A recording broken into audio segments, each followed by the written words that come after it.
खरं तर संतोष देशमुखांच्या प्रकरणात आम्ही वारंवार बोललो किंवा संतोष देशमुखांना न्याय मिळाला पाहिजे. संतोष देशमुखांची जी निर्गुण हत्या झाली त्याला कोणीही माफी करू शकत नाही. अशा लोकांना फासावर लटकवलं पाहिजे. परंतु त्यामध्ये धनंजय मुंडेचा काय संबंध? उठलं की धनंजय मुंडे. आणि खरं तर मला आता क्यू यायला लागली त्या धनंजय देशमुखांच्या वक्तव्याची.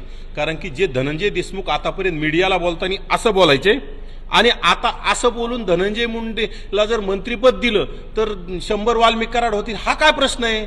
अरे तुम्ही राजकारण करायला लागले का? तुमच्या भावाला तुम्हाला न्याय द्यायचा आहे का तुम्हाला राजकारणात प्रवेश करायचा? हा प्रश्न आता लोकांच्या मनात यायला आहे. खरं तर ह्या धनंजय देशमुखाला त्यांचे भाऊ गेले बिचारे, त्यांच्या भावा जीवानिशी गेले, त्यांच्यावर अन्याय झाला, अत्याचार झाला, निर्गुण त्यांची हत्या झाली आणि धनंजय देशमुखची मजा चालली.